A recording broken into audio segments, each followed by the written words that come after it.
Joining us now, second-round draft pick of the Milwaukee Bucks in the 2007 draft after playing his college ball at Nevada, played for the Cleveland Cavaliers, and now point guard for the Los Angeles Lakers. Ramon Sessions joins us, number 7 of the Los Angeles Lakers. Ramon, hey, it's Vince Ferrara, and Mike Griffith was out in Oklahoma City. How you doing, Ramon? Good, man. How you guys doing? We're great, Ramon. I know that was a tough end of the season for you guys. How have you been able to get past it? Is it still something that you're thinking about on a daily basis? How has it gone for you since that disappointing end in the playoffs for you? Oh, it's definitely been tough because it's something that we definitely wasn't ready for that season to end, and I felt like we had the caliber guys to get the job done. But it's one of those things that you live and you learn. You just have to come back next year and just try to get better over the summer and just be ready for the challenge again. Why do you think the Thunder beat the Lakers in that series? What was the difference, do you think? I think we just didn't play a complete 48 minutes. There's a few of those games that we played a great 44 minutes, 45 minutes, and those last few minutes in the playoffs especially mean so much. I definitely feel like we let a few of them slip away where we had the game controlled for the whole game.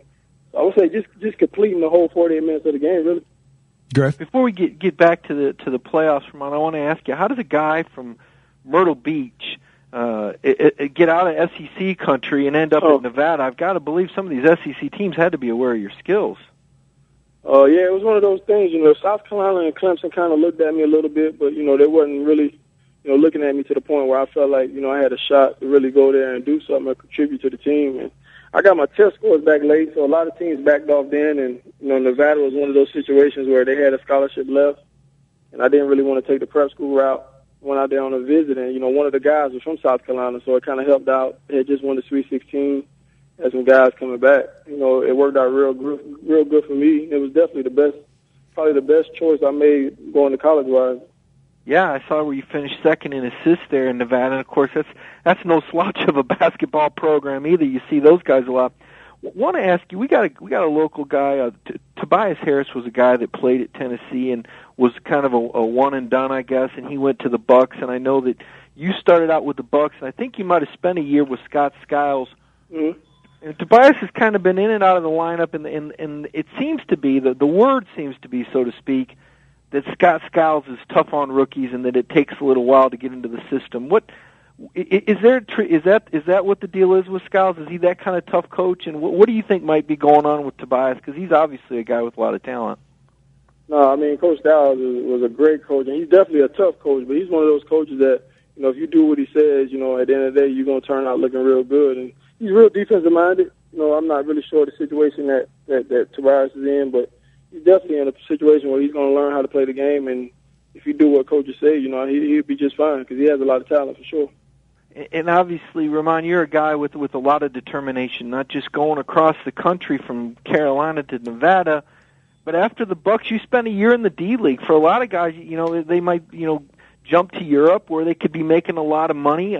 D-League usually doesn't pay as well, but yet you decided to go that route instead of do the money grab to Europe. Can you just talk about what that was like in your career to have to take that detour? Oh, it was definitely, an experience I will not forget. Just going down, I went down with the mindset that I'm going to just try to work on my game and just try to get better and show these guys that I could play. I went down there, played, had a real good season down there, and, they called me back up in Milwaukee, and I was just going to show these guys that, hey, I belong in the NBA and I could fit. And it was one of those things. I just went down there and worked hard. It definitely was an experience that you won't forget because, it's not the NBA, so.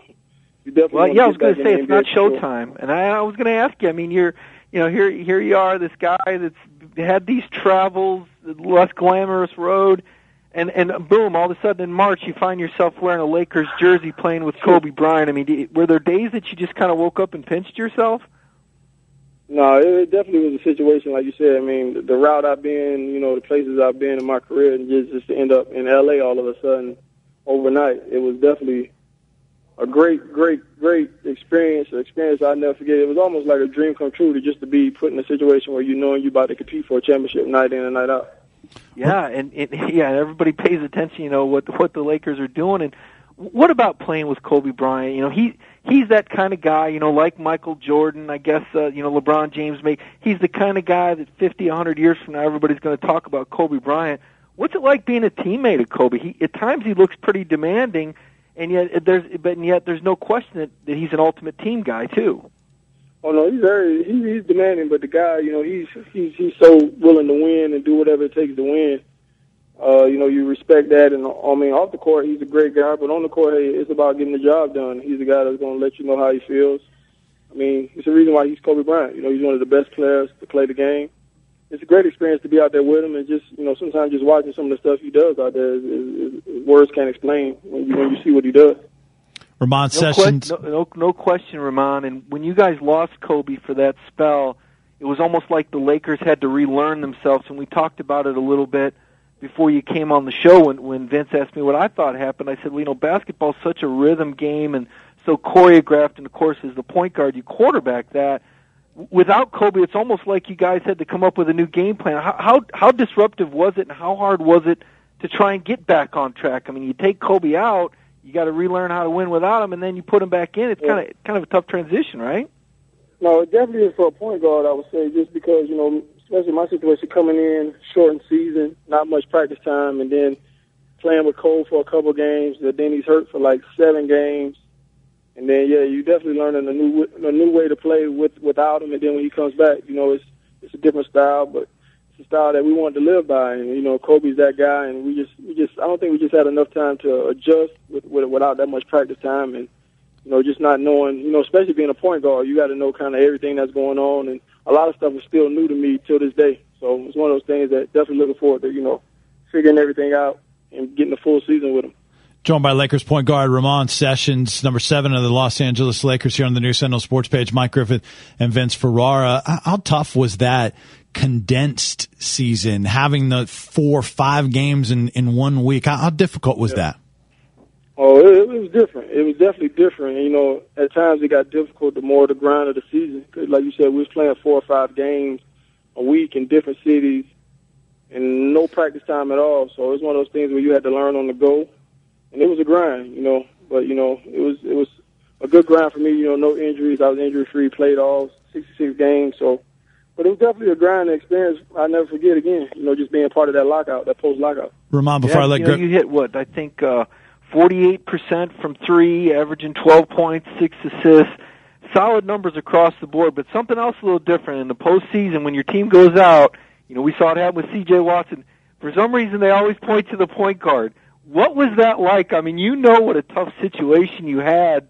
I mean, you've only been with this team a couple months, and everybody goes, Ramon Sessions, was that hard, or have you learned that just comes with the turf in the NBA? Oh, that just comes with it. Especially when you're at that stage and, you with the Lakers, you may not get as much if you're in Cleveland or Milwaukee, say so. But, you with the Lakers, you got to live with it. It's the perks of it. It's the good and the bad. Now, how did you end up with A3? I guess you're hooked up with Jared Carnes, and what's that relationship been like? I mean, the A3 agency, we're very familiar with them in Knoxville because they get so many of the marquee UT players, some of the greatest players in the NFL, and in the NBA, though, C.J. Watson's obviously done a great job with the Bulls, and and now Knoxville's got a connection to the Lakers through you. Can you talk a little bit about your relationship with A3 and what they do for you? Oh, it's been great. Those guys over there are phenomenal, and can't say enough about what those guys do for me. And, they helped me out tremendously throughout the season. And me and Jared built a great relationship in a short amount of time. I mean, see the guy all the time. He's always checking up on me, always coming out to make sure everything is good. And, they're doing a terrific job for me. And, just happy to be a part of that situation, even though I'm not a UT guy.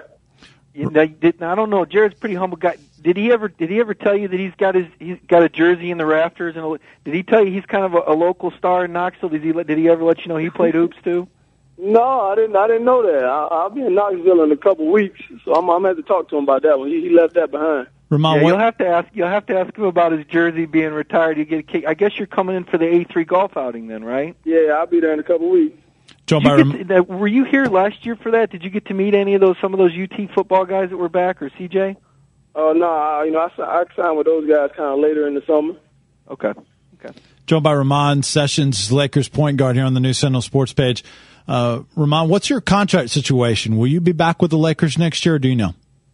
Not even sure yet. It's one of those situations where I got to June 20th to make a decision, and to be honest, I'm going to be meeting with Jared in the next week or so, before I even come to Knoxville to go over some stuff and talk about it. It's one of those things after the season. I didn't think about it during the season, and I just try to get away from it right now. So just taking some time off from all that, and it'll be talked upon here real soon, though. So you said it's your decision. Is it a player option or just a one-year deal on whether the I got a player option. Okay. I can opt out or opt in.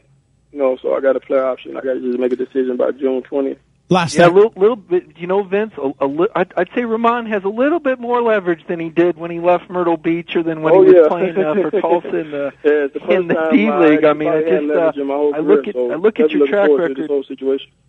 I look at your background, Ramon, and I'm really just amazed at everything you've been through, going from Skiles and the Bucks to the D League to the Timberwolves to the Cavs. I mean, you just seem to be a guy that just refuses to be denied. Was there a life event or what? Where did you get this kind of resolve from? Yeah, like you said, it's been a roller coaster ride for me, but it's been a great roller coaster ride to say the least. Blessed to be in the NBA still, entering my 6th season next year. It's my 4th or 15, and it's like my 5th coach in like 5 years. So it's been a ride, but it's just being humble and just knowing where I came from. Nothing was never easy for me, and just continue to work hard. And hard work pays off. Ramon, we really appreciate it. Thanks so much for joining us. Good luck in your decision. We'll be keeping track on what you decide, and hopefully we can catch up with you again here soon, and maybe when you get back into town. Okay, thanks. Sounds good. All right, thank you. That is Ramon Sessions joining us, Los Angeles Lakers point guard, here on the new Sentinel Sports page.